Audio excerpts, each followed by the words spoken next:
ঠাকুরের চরণে আমার কোটি কোটি প্রণাম। পরমারাধ্যা জগৎজননী শ্রী শ্রী পরমার চরণে আমার কোটি কোটি প্রণাম। বরদার চরণে আমার কোটি কোটি প্রণাম। আচার্যদেবের চরণে আমার কোটি কোটি প্রণাম। ঠাকুরবাড়ির সবার চরণে আমার শত কোটি প্রণাম। আজকে দিদি আমাকে আদেশ করেছেন ঠাকুরের সম্বন্ধে বা বড় মার সম্বন্ধে কিছু বলার জন্য, কিন্তু আমার এত সাহসও নেই, আর এরকম বইটুলো পড়তে সময় পাই না। বড় মার কথা বলতে হলে সাহসের প্রয়োজন হতে হয়।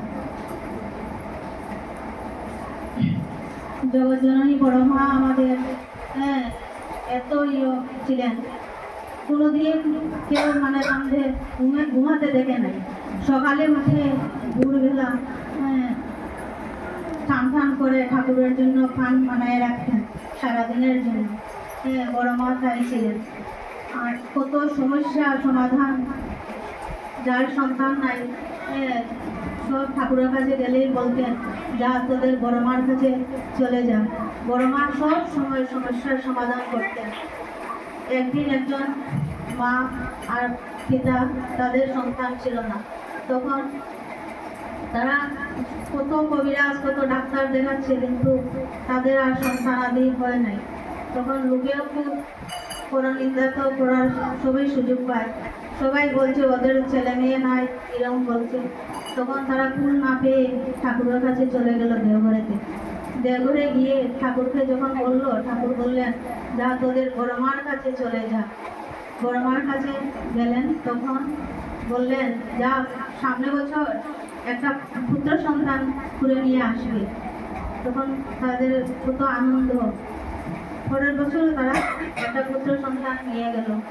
এইরকম ছিলেন বড় মা। বড় মার কোনোদিন একটা জিনিস নাই, পারতাম না, এরকম কোনো কথাই ছিল না। বড় মার কাছে সব সমস্যার সমাধান হতো। একদিন এক মা, তার ছেলে কত বড় হয়ে গেছে, কিন্তু এ আঁটতেও পারে না আর কথাও বলতে পারে না। তখন মার কাছে নিয়ে গেল, বড় মার কাছে। বড় মা দেখে তার দিকে তাকিয়েই রইলেন।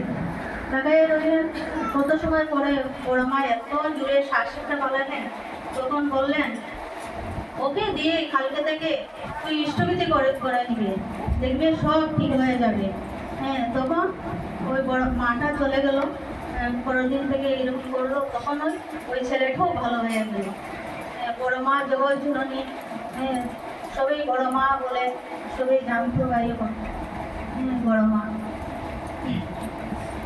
একদিন ঠাকুরের যে 42 দিন অসুস্থ ছিলেন, তখন বড় মা নিজে শুশ্রূষা করে মা ঠাকুরকে শুশ্রূষা করে তুললেন। আরেকদিন এরকম জামতলার ঘরে ঠাকুরের খুব গরম লাগছিল, তখন এয়ার কুলার একটা লাগানো হচ্ছিল। তখন ঠাকুর বাইরে গেছেন, তখন বড় মাও ছিলেন ঘরে। তখন এসে একটা পাও বিছনাতে উঠালেন, আর একটা পাও নিচে রইল। তখন বড় মাকে খালি বললেন, বড় বউ, এরকম বাম হাতটা কপালের দিকে দেখে বললেন, বড় বউ হয়ে আর কিছু বলতে পারলেন না। তখন বড় মা তাড়াতাড়ি করে ঠাকুরকে ধরে ফেললেন, নাহলে মাটির করে তো কতই মানে খারাপ হতো, মানে স্ট্রোকের মতো হয়ে গেছে। বড় মা ঠাকুরের ডান দিকটা একদম দেখা হয়ে গেছে। তখন সঙ্গে সঙ্গে বর্দাকে খবর পাঠানো হলো। বর্দা তো আসলেন না, ছোটদা আসলেন সঙ্গে সঙ্গে। তখন কলিকাতাতে নেওয়া হলো। বড় মা খুব চিন্তিত। 2 দিন 2 রাত একদম বড় মা কোনো কিছু খান নাই। কোনো কিছু খান নাই, একটু জল খাচ্ছেন আর একটা পানের ঠেলে মুখে দিচ্ছে। এরকম করে একজন দাদা বর্দাকে এসে বলল যে, বড় মা তো এই করছেন। তখন বর্দা বলছেন যে, যা তোমরা একটু ফলের রস নিয়ে মাকে খাওয়া। তখন ফলের রস তো ভদ্রলোকে নিয়ে গেল। যে তখন বর্দাও চলে গেল, যা বললেন, মা ও তো নিষ্ঠাবান, এ তোমার জন্য ফলের জুস এনেছে, খেয়ে নাও না। তখন বড় মা বলছেন, আমি কি খাবো রে, আগে ঠাকুরের তোর বাবার রূপটা সেরে যাও, তখন খেয়ে নিল। তখন বর্দা বললেন, মা তুমি হইলে আমাদের শক্তি রূপা নারায়ণী রূপী, তুমি দুদিন মানে ইয়ে না করো, সুস্থ না থাকো, তো ঠাকুর মা বাবা কিরকম সুস্থ থাকবেন? তখন এই এত মানে আদর করে বলছেন, তখন বর্ধার কথায় বড় মা এই ফলের রসকে খাইলেন। এইরকম ছিলেন আমরা বড় মা।